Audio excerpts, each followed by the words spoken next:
Since early March, when the impacts of COVID-19 began to spread across the globe, horticulturists here at the Royal Botanic Garden, Edinburgh, began planning as to how they would look after the living collection, whilst at the same time ensure the health and safety of the staff looking after the collection.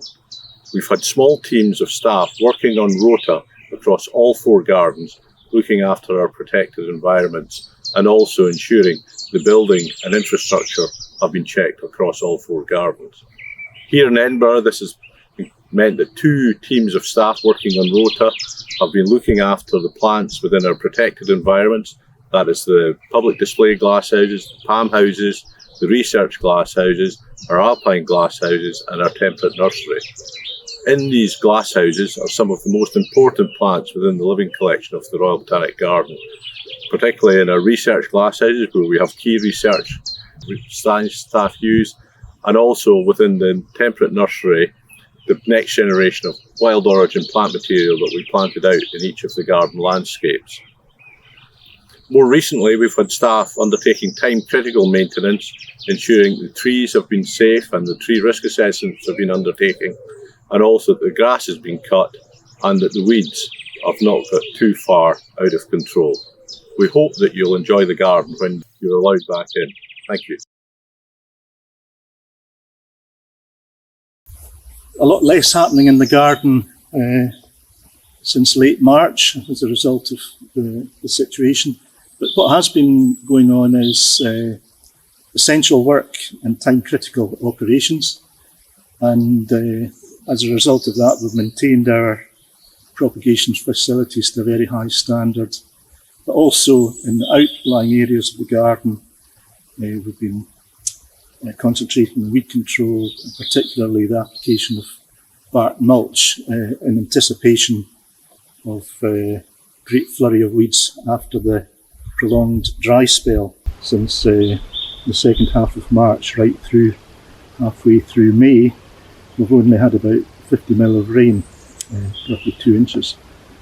But we've started to get rainfall again now, and it's really freshened the place up. Hello from Botanic Botanic Garden. Like everywhere, we're operating on a skeleton staff. We never have more than about 60% of the usual team on site, and unfortunately we don't have the usual help we get from our horticultural volunteers. That's 5 days a week of volunteering we've lost. We do miss our volunteers, not just for their horticultural work, but also for the banter. We're missing you, our visitors, too. The collection here comes from over 54 different countries, collected by over 250 collectors. Over 60% of our collection is of known wild origin. So it's vitally important we maintain this collection as best we can, even in these difficult times. Many of our wild collected material comes from areas of the world where those plants are now vulnerable or endangered. The pressure really is on to maintain our collection as best we can, even through these difficult times. We're watering, weeding and mowing as best we can with this small team. Everyone's having to dig deep and just work with the weather. This dry period is causing us a huge amount of extra watering, not just the material that we're recently planting, but things that have been planted a while back are all needing extra watering, and that's taking many, many hours. The areas of the garden looking particularly good just now are the azalea terrace, which within the next week will be looking absolutely fantastic. But it's the Meconopsis just now, the Meconopsis sleeve Donard, or the Himalayan blue poppy. The large drifts of those we have in the garden are looking spectacular. Large blue flowers with a yellow stamen standing about 80 centimetres tall look brilliant. We hope you'll be able to come and see our garden again soon, but in the meantime, we'll be focusing on our endangered and vulnerable plants and doing our very best to keep the garden as you, our visitors, like it.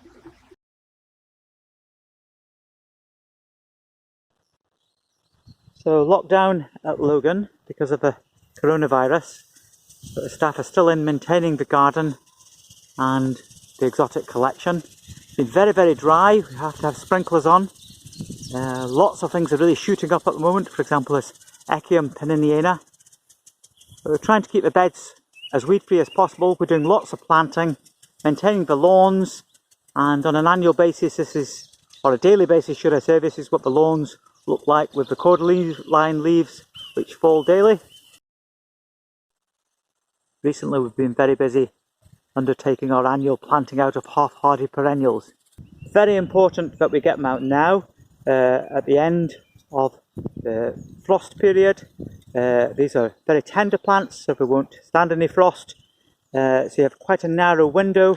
So we have things like Helichrysum petiolare, we've got some Salvia dorisianus, and here we have some Oxalis hediceroides.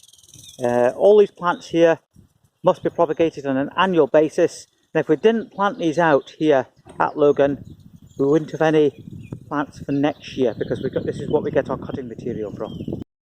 Lots of work happening behind the scenes, but we're very much looking forward in due course to welcoming you back to Logan.